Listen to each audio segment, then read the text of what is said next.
to let you all know what's happening on my website. So the website has got 5 courses now available. It's got the most common mistakes in English. That course is regularly updated with the new classes that I'm making, every week. And the other courses are regularly updated as well. Master English Language, that comes with my book, Grammar in Theory and in Practice. And you've also got Master Phrasal Verbs down here, and that comes with this book, Visual Phrasal Verbs. So they both include ebooks, those 2 courses. Master Grammar includes all of my TV show ebooks. So if you click on that one and go on it, all of these courses are available at Skype-lessons.com. This is that website. It's my website. So if I resume course, you can have a little look inside the course. This course has got all the TV show books. And so you've got Black Books, Devon Brown. You've got lots of different stuff here, guys. Harry Potter, loads of different. These are all ebooks with exercises and, comprehension exercises, vocab exercises, and some grammar exercises as well. So that should help you with the grammar by watching the TV shows and looking out for the grammar, listening out for the grammar, and then using the grammar when you retell these TV shows to your teachers. There are loads of TV shows here: House of Cards, Line of Duty. You've got that Sherlock BBC guy, Cumberbatch. You've got the whole lot. True Detective even. What a show that was. That was a fantastic show. Anyway, loads of different shows on the Master Grammar course. Now, I'm actually making another course at the moment. I'm making a course on pronunciation.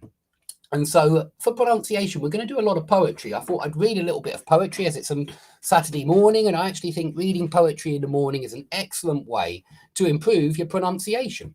So let's have a look at a different screen. Let's not look at the website. Let's now look at The Raven. This is one of my favorite poems. So I'm going to just read the first 4 or 5 verses aloud. And I think it's really good for pronunciation, although in the pronunciation course, you will be doing a lot more than just poetry. We'll focus on some difficult words that are very often mispronounced. And we'll also focus on the slight nuances between different sounds. And believe me, I find these subtle nuances between different sounds just as hard as you do. So I hope that will help you.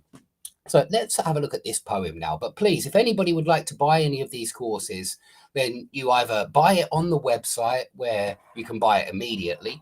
But if you have problems with purchasing from the website, get in touch with me, because I will be able to offer you other payment options. And I certainly do very good discounts for Bitcoin, but I have other payment options as well. Even if you're not able to use your card, maybe you've been blocked from the system, perhaps you're from Russia, get in touch and I will be able to help. There are other options available. Okay, so let's have a look at this poem. The Raven by Edgar Allan Poe. Once upon a midnight dreary, while I pondered, weak and weary, over many a quaint and curious volume of forgotten lore, while I nodded, nearly napping, suddenly there came a tapping, as of someone gently rapping at my chamber door. "'Tis some visitor," I muttered, tapping at my chamber door. "Only this, and nothing more." Distinctly I remember, it was in the bleak December, and each separate dying ember wrought its ghost upon the floor. Eagerly I wished the morrow, vainly I had sought to borrow from my books surcease of sorrow, sorrow for the lost Lenore, for the rare and radiant maiden whom the angels name Lenore, nameless here forevermore. And the silken, sad, uncertain rustling of each purple curtain thrilled me, filled me with fantastic terrors never felt before. So that now, to still the beating of my heart, I stood repeating, "'Tis some visitor entreating entrance at my chamber door, some late visitor entreating entrance at my chamber door. This it is, and nothing more." Presently my soul grew stronger, hesitating there no longer. "Sir," said I, "or madam, truly your forgiveness I implore. But the fact is I was napping, and so gently you came rapping, and so faintly you came tapping. tapping at my chamber door, that I scarce was sure I heard you. Here I opened wide the door, darkness there, and nothing more. Deep into that darkness peering, long I stood there, wondering, fearing, doubting, dreaming dreams no mortal ever dared to dream before. But the silence was unbroken, and the stillness gave no token, and the only word there spoken was the whispered word, Lenore. This I whispered, and an echo murmured back the word Lenore, merely this, and nothing more. Back into the chamber turning, all my soul within me burning, soon I heard a tapping somewhat louder than before. Surely, said I, surely that is something at my window lattice. Let me see then what thereat is, and this mystery explore. Let my heart be still a moment, and this mystery explore. 'Tis the wind, and nothing more.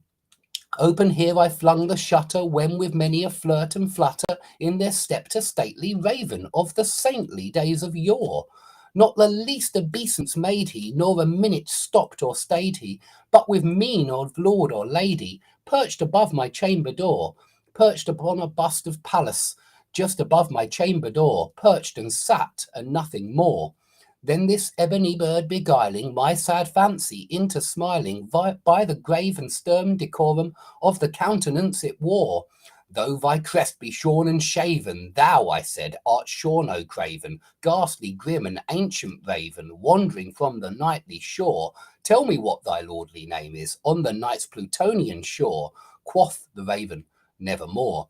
Much I marvelled this ungainly fowl to hear discourse so plainly, though its answer little meaning, little reverency bore.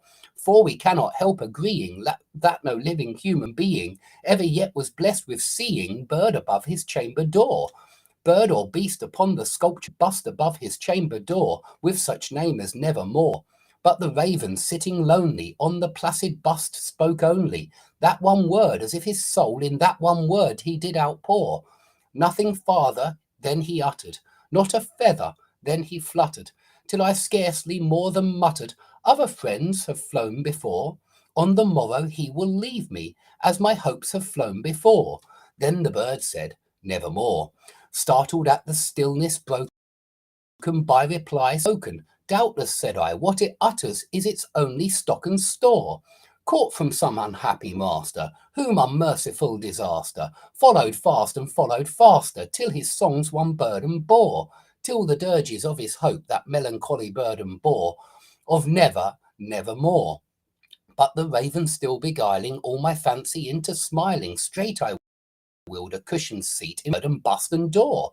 Then upon the velvet sinking, I betook myself to linking fancy unto fancy, thinking what this ominous bird of yore, what this grim, ungainly, ghastly, gaunt and ominous bird of yore meant in croaking nevermore.